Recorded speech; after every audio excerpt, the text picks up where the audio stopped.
مسائل سے بچیں اور اس میں جھگڑے نہیں اور اس کو بہت ایشو نہیں بنائیں. خاص طور پر ہمارے ہاں جس موضوع پہ بہت رمضان میں جھگڑا ہوتا ہے وہ تراویح کی تعداد ہے. اس میں آپ لوگوں کو ان کی سہولت پہ چھوڑ دیں, ان کا پیچھا نہ کریں کہ وہ اتنی پڑھیں یا اتنی پڑھیں. یہ ایسی چیزیں نہیں ہیں کہ جس پر ہم آپس میں دل برے کریں اور مسلمانوں کی اجتماعیت میں خلل آئے اور ایک دوسرے پر حرف اٹھائیں, کیونکہ یہ تقویٰ کے خلاف ہے. کیوں کہا گیا کہ جو کوئی روزے میں ہو تو اسے کیا کرنا چاہیے, اسے شور شرابے اور لڑائی جھگڑے سے پرہیز کرنا چاہیے, اور اگر کوئی اس سے لڑنے جھگڑنے کو آئے تو فَلْيَقُلْ إِنِّ امْرُؤٌ صَائِمٌ, کہ میں تو روزے سے ہوں, میں تو اس پہ بحث نہیں کر سکتا, میں جھگڑا نہیں کر سکتا, جو تمہارا دل چاہتا ہے وہ تم کر سکتے ہو. بنیادی طور پر جو نبی صلی اللہ علیہ وسلم کی سنت سے جو چیز ثابت ہے کہ رمضان اور غیر رمضان میں آپ جو تھے وہ 8 رکعت پڑھتے تھے, لیکن زیادہ نفلوں کے اوپر کوئی قید نہیں. اگر کوئی 20 پڑھتا ہے یا آپ کسی مسجد میں پڑھتے ہیں اور وہاں 20 میں قرآن پاک کا سپارہ پورا ہو تو سپارے کو پورا کیجیے, اور اس میں 20 پڑھنے میں حرج نہیں ہے, اس کو 20 تک پڑھ جائیے.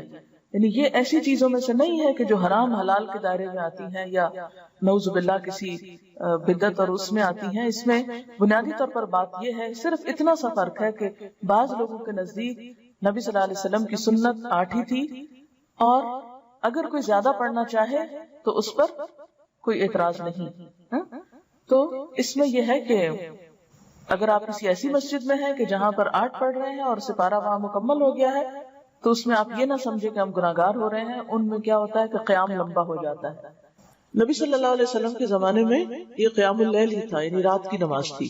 اور تراویح اس لیے کہتے ہیں کہ جب حضرت عمر رضی اللہ عنہ نے اس کی باقاعدہ جماعت کا آغاز کیا تو پھر 4 رکعت کے بعد لوگ تھوڑا سا آرام کرتے تھے. آرام سے مراد یہ کہ تھوڑا سانس لیتے, پھر اس کے بعد 4 اور پھر 4, تو اس لیے اس کا نام تراویح پڑا, یعنی وہ نماز جو تھوڑے تھوڑے وقفوں کے ساتھ ادا کی جاتی ہے. اور یہ نبی صلی اللہ علیہ وسلم کے قول اور فعل دونوں سے ثابت ہے. آپ اپنے صحابہ کو قیام رمضان کی ترغیب دیتے.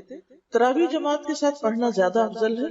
آپ نے اپنے گھر والوں اور بیویوں کو بھی تراویح کی جماعت میں شریک کیا اور طویل قیام کیا, خصوصاً آخری عشرے میں رات کے قیام کے لیے جگایا. حضرت ابو ذر فرماتے ہیں کہ ہم نے رسول اللہ صلی اللہ علیہ وسلم کے ساتھ روزے رکھے. آپ نے 23ویں رات تک ہمارے ساتھ رات کی نماز نہیں پڑھی, پھر 23ویں رات کو ہمیں لے کر کھڑے ہوئے, یہاں تک کہ 1/3 رات گزر گئی, 1/3, اتنا لمبا قیام کیا. پھر 24ویں رات کو نماز نہیں پڑھائی, لیکن 25ویں رات کو آدھی رات تک نماز تراویح پڑھے, پہلے سے بھی زیادہ لمبا. ہم نے عرض کیا, یا رسول اللہ صلی اللہ علیہ وسلم, ہماری آرزو تھی کہ آپ باقی رات بھی ہمارے ساتھ نوافل پڑھتے. آپ صلی اللہ علیہ وسلم نے فرمایا, جو شخص امام کے ساتھ اس کے فارغ ہونے تک نماز میں شریک رہا اس کے لیے پوری رات کا قیام لکھ دیا گیا. یعنی آگے میں نماز چھوڑ کے نہ جائے انسان, اینڈ تک ساتھ رہے. پھر آپ نے 27ویں رات تک نماز نہ پڑھائی. 27ویں رات کو پھر کھڑے ہوئے اور ہمارے ساتھ اپنے گھر والوں اور عورتوں کو بھی بلایا, یہاں تک کہ ہمیں اندیشہ ہوا کہ فلاح کا وقت نہ نکل جائے. راوی کہتے ہیں میں نے ابو ذر سے پوچھا فلاح کیا ہے, تو انہوں نے کہا سحری کا وقت. یعنی اس سے اندازہ لگا سکتے ہیں کہ اس نماز کا پھر کتنا وقت ہو سکتا ہے. یعنی آپ نے 1/3 رات بھی قیام کیا, آدھی رات بھی کیا, اور تقریباً سحری کا وقت ختم ہونے تک بھی کیا. اسی لیے آپ دیکھیں کہ 27ویں رات کو عموماً بعض اوقات لوگ ساری رات قیام کرتے ہیں. اب یہ جو آپ صلی اللہ علیہ وسلم کا طرز عمل ہے, اس سے ہمیں پتہ چلتا ہے کہ یہ نماز پڑھی جانی چاہیے. یہ نماز جماعت سے کرنے میں بھی کوئی حرج نہیں, اور اس نماز میں عورتوں کی شرکت پر بھی کوئی پابندی نہیں, وہ بھی شریک ہو سکتے ہیں. آپ صلی اللہ علیہ وسلم نے ہر روز کیوں نہیں پڑھائی, اس ڈر سے کہ کہیں امت پر فرض نہ ہو جائے. تراویح سے پہلے ان آیات کا ترجمہ پڑھ کر جائیں جو امام پڑھنے جا رہا ہے, یعنی جو سپارہ ہو اگلے دن کا اس کو ذرا ایک دفعہ دیکھ لے کہ کیا آج پڑھا جائے گا, تاکہ خشوع و خضوع قائم رہے. نمازوں میں صرف نوافل کی تعداد پر نہیں بلکہ دل کی کیفیت اور خشوع پر بھی خاص توجہ دیں.